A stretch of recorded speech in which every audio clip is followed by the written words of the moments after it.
का ध्यान चाहूँगी कि आजकल अनेक घरों में वृद्धों को वृद्धाश्रम का रास्ता दिखाया जा रहा है। अमेरिका और पश्चिम के अनेक देशों में वृद्धाश्रमों में निरंतर बुजुर्गों की संख्या बढ़ती जा रही है। इन बुजुर्गों के अपमान को, इनके कष्टों को, इनकी अवहेलना को समझकर इसका निराकरण करने वाली शख्सियत का नाम है श्रीमती किरण चोपड़ा जी। आपने बुजुर्गों की इस पीड़ा को समझा है।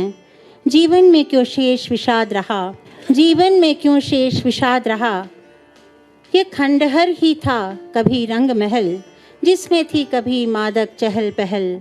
लगता है यह खंडहर जैसे कभी आबाद नहीं था, जीवन में क्यों शेष विषाद रहा।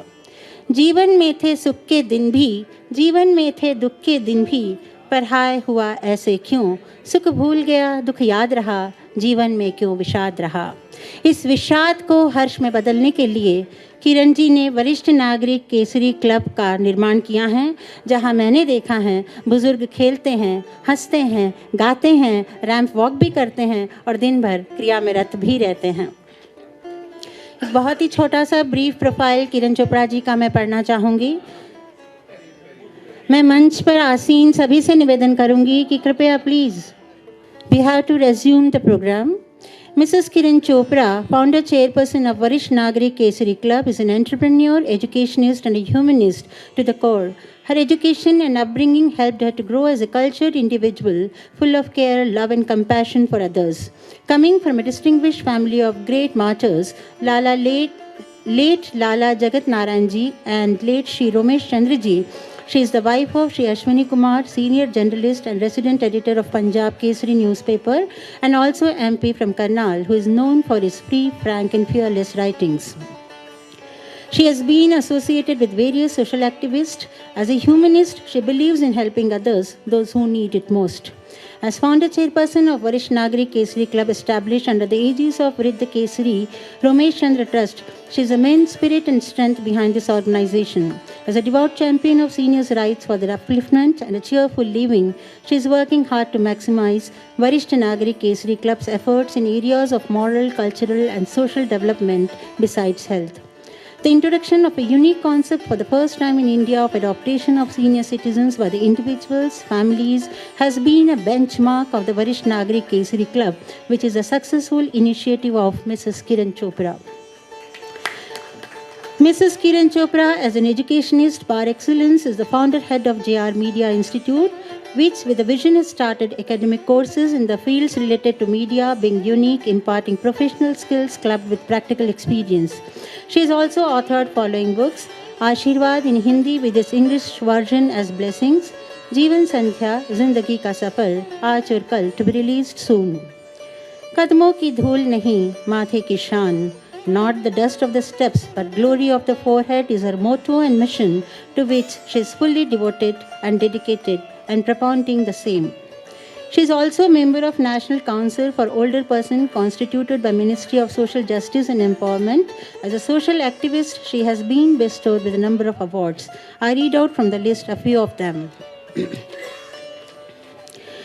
Surya Datta Lifetime Achievement Award in Social Work Sector 2015 by Surya Datta Group of Institution Pune. International Award for Social Creativity 2015 from India Books of Records. Top Women Entrepreneurship Award 2015 by Bharat Nirman Organization. Women Entrepreneur Delhi Award 2014 by Government of NCT of Delhi. International Women's Award 2013 by Indian Council for UN Relations. Rajiv Gandhi Award Social Activist of the Year 2012 by G Business Award. Shyam Ratan 2006 by Senior Citizens Association Ghaziabad UP. Manav Seva Prerna Award 2006 by Physically Handicapped Welfare Society. Lifetime Achievement Award by Human Care Charitable Trust and many more.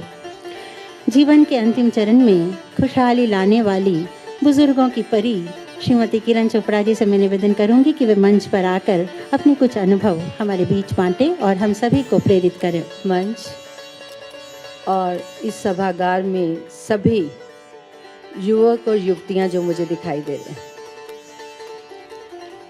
आप हैरान होंगे, मेरे लिए बुजुर्ग युवक युवतियां हैं, इसलिए अपने लिए क्लैपिंग कर लीजिएगा। कहीं आप सोच रहे होंगे कि मेरी नज़र कमज़ोर है, मैं देख नहीं पा रही हूँ। मैं आपको युवक और युवतियों की नज़र से ही देख रही हूँ। बहुत अच्छा लगा यहाँ आकर। सोनल मान सिंह जी ने कहा कि लोग वृद्ध होने से घबराते हैं। आप आइए, मेरे क्लब में आइए, चलकर देखिए। लोग वेट करते हैं कि कब हम 60 को पार करें, क्योंकि उनके लिए इतनी एक्टिविटीज़ हैं, इतनी एंजॉयमेंट है, इतना व्यस्त रहने का है, इतना सीखने को है कि वो इंतज़ार करते हैं कि कब वो 60 साल के हों। और महेश जी ने कहा, हमारे मिनिस्टर ने कहा कि हमारे देश में हमारे भगवान, माता पिता और पत्नी बहुत जल्दी मान जाते हैं। ये जल्दी नहीं मानते, ये बहुत बड़ा दिल रखते हैं। जैसे हमारे माँ बाप रखते हैं ना, बच्चों की कोई गलती को इग्नोर करके सोचते हैं कि हम अनुभवी हैं और ये बच्चे हैं, वैसे ही हमारे इंडिया के नहीं, हमारे भगवान हैं। पत्नी भारतीय नारी है, भारतीय संस्कृति, भारतीय परंपराओं से जो अवगत है वो अपने पति को माफ़ करती है। और माता पिता जिनको कहा है कि बहुत जल्दी मान जाते हैं, ये भी हमारे भारतीय संस्कृति है। मैं लगभग, मेरे क्लब के 28,000 मेंबर हैं और मेंबरशिप फ्री है। मैं लोगों में ये भावना जगा रही हूँ, एक मूवमेंट चलाई हुई है, एक सामाजिक आंदोलन चलाया हुआ है कि जो माता पिता हैं, जो हमारे बुज़ुर्ग हैं, वो कदमों की धूल नहीं, माथे की शान हैं। आओ चलें उनके साथ जिन्होंने हमें चलना सिखाया। तीनों वर्गों के लिए काम करती हूँ, ज़रूरतमंद बुज़ुर्ग, middle class and upper middle class. पर एक बात मैं अवश्य कहूँगी कि मैं बुज़ुर्गों के लिए भी काम करती हूँ और लड़कियों के लिए, नीडी लड़कियों के लिए भी काम करती हूँ और बच्चों के लिए भी करती हूँ।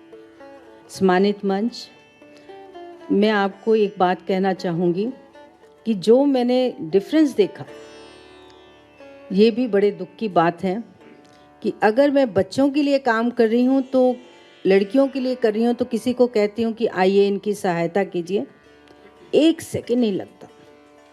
उनको लगता है ये पुण्य का काम है, कन्यादान करना, बच्चे को बड़े होते देखना, ये पुण्य का काम है।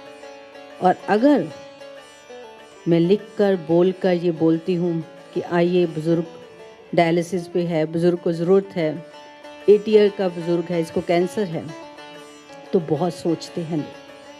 वो सोचते हैं ये बुज़ुर्ग है, इसको आराम से जाने दिया जाए, ये अपना जीवन जी चुका है। ये मेरा अनुभव है, मैं आपसे शेयर करना चाहती हूँ, क्योंकि मैं सबके लिए काम कर रही हूँ और मैक्सिमम जो मेरा काम है वो बुज़ुर्गों के लिए है। क्योंकि आपको मालूम है, मैं पंजाब केसरी न्यूज़पेपर से हूँ, जो निस्वार्थ और देश के लिए काम करता है, जो भी सामाजिक समस्याएं होती हैं उसको देखता है। और सामाजिक समस्याओं को देखते देखते मैंने जाना कि बच्चों के लिए और लड़कियों के लिए सब आगे आते हैं। एक ऐसा ये वर्ग है जिसके लिए कोई भी आगे नहीं आता। महेश जी ने कहा कि वो बेटा जब बाप बनता है, बिल्कुल सही बात है। बहू तब समझती है जब सास बनती है, बेटी तब समझती है जब माँ बनती है, बेटा तब समझता है जब खुद पिता बनता है। तो उसके लिए बहुत समय होता है और जब वो समझते हैं तो दुनिया बहुत बदल चुकी होती है, परिवार बदल चुके होते हैं। मेरा अपने भारत पे, अपनी भारतीय संस्कृति पे, अपने भारतीय परंपराओं पे बहुत यकीन है, जो हमारी देशों विदेशों पे जानी जाती हैं। क्योंकि हमारा देश श्री राम और श्रवण का देश है, तो हमारे देश में ओल्ड होम नहीं होने चाहिए। हमारे देश में ज़रूरत है बुज़ुर्गों का सम्मान करने की, उनको प्यार देने की, उनके लिए एक्टिविटी सेंटर्स खोलने की, क्योंकि वो व्यस्त रहेंगे, मस्त रहेंगे तो खुशहाल रहेंगे। और एक और बात बुज़ुर्गों को, जैसे कि आपने कहा कि मैंने पुस्तकें, आपने अभी सुना, मैंने पुस्तकें लिखी हैं जो अपने अनुभव से लिखी है, कोई उसमें हिस्ट्री नहीं है, कोई कहीं से ली गई बात नहीं है। जो मैंने अपने 14 साल के एक्सपीरियंस, 14 साल हो गए हैं मुझे काम करते हुए, मैंने अनुभव से जाना है कि बुज़ुर्गों के साथ क्या होता है। बुज़ुर्ग बच्चों के लिए क्या सोचते हैं, बच्चे बुजुर्गों के लिए क्या सोचते हैं, वो उन पुस्तकों में मैंने उतारा है। अपनी तरफ से एक अनूठा प्रयास किया है, एक अनूठा प्रयत्न किया है कि नई और पुरानी पीढ़ी को जोड़ने का।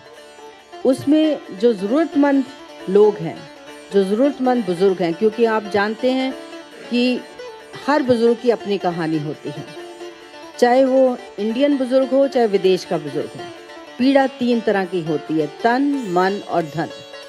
तन इस टाइम जवाब दे रहा होता है, मन अपने बच्चों से या समाज से उदास होता है, धन जिसके पास धन है वो भी इनसिक्योर है अपने बच्चों से या घर के नौकरों से, अगर नहीं है तो वो भी इनसिक्योर है। तो प्रॉब्लम सब जगह एक जैसी है, पर विदेशों में बहुत सी फैसिलिटीज़ हैं, गवर्नमेंट की तरफ से फैसिलिटीज़ हैं, पर हमारे इंडिया में नहीं है। मैं आपकी संस्था को मुबारकबाद देती हूँ। मैं सोचती थी कि मेरी संस्था इतनी पुरानी काम कर रही है, आप तो मेरे से 3 गुना की उम्र के ज़्यादा पुराने निकले हैं।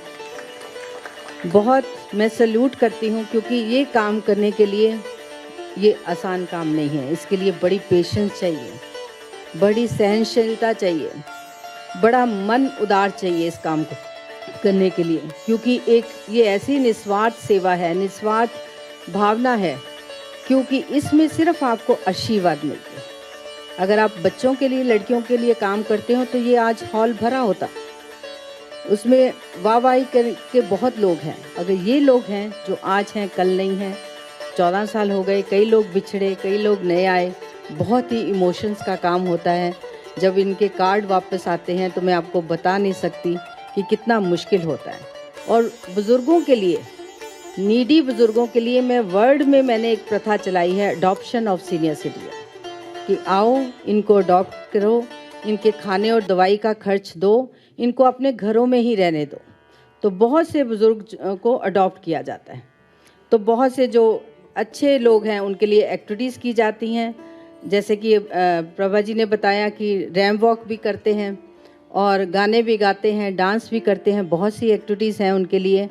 और इतना उनमें आत्मविश्वास है कि वो किसी से कम नहीं है। उनको मैं कहती हूँ कि आप ज़िंदगी के हर पल को जियो। अपनी संस्था द्वारा मैं उनको बताती हूँ कि इस उम्र में आपको तैयार होके रहना है, स्मार्ट बन के रहना है। एक मेरा फंक्शन था, उसमें रैम्प वॉक था, तो रितु बेरी ने डिज़ाइन किए थे फंक्शन उनका, क्योंकि इनकी अधूरी इच्छाएं होती हैं, उनको पूरा करती हूँ। तो एक मेरी 86 ईयर की आंटी का ब्लाउज़ गुम हो गया, तो उनको हमने बोला कि आप दूसरा ब्लाउज़ ले लो। कहते नहीं, मुझे तो वही चाहिए। हमने कहा इस ब्लाउज़ में क्या था? कहते उसके पीछे कुछ नहीं था, मुझे तो वही पहनना है। तो इनकी अधूरी इच्छाएं होती हैं जो मैं पूरा करने की कोशिश करती हूँ, क्योंकि मुझे मालूम है कि मैं भी महेश जी की तरह, मिनिस्टर जी की तरह लंबा ना बोल जाऊँ और हमारे जो वो अवार्ड लेने वाले हैं वो देखते रह जाएं। तो मेरे पास बहुत सा अनुभव है, बहुत सी बातें हैं शेयर करने के लिए, पर मैं अपनी वाणी को यहीं विराम दूँगी, क्योंकि मुझे मालूम है कि जो अवार्ड लेने आए हैं उनको बहुत अच्छा लगेगा कि जल्दी से अवार्ड लें और कुछ अपना वर्ड बोलें। तो मुझे कभी कहीं और मौका मिलेगा तो मैं आपसे बहुत सी बातें साझी करूंगी जो कभी आपने इमेजिन भी नहीं की होंगी। इसी के साथ सम्मानित मंच को भी धन्यवाद मुझे पेशेंस से सुनने का, और आप सबको भी धन्यवाद। आपसे विदा लूँगी। महेश जी मिनिस्टर, उन्होंने पीएमओ मीटिंग में जाना था, मैंने ज़रूरतमंद लड़कियों को पैसे बांटने के लिए जाना है ताकि वो अपनी रोजी रोटी कमा सकें। धन्यवाद। जय हिंद। अभी तक किरण जी ने 60 वर्षों का वसंत नहीं देखा है। ये 50 से 60 की यात्रा के बीच में है, लेकिन इनके काम कुछ इस प्रकार के हैं, जो ये समाज की सेवा कर रही हैं वह इस प्रकार के हैं कि हम इंतज़ार नहीं कर सके कि 60 वर्ष के बाद आपको ये अवार्ड दिया जाए। हमने अभी इसी समय इनको इसके लिए चुना है।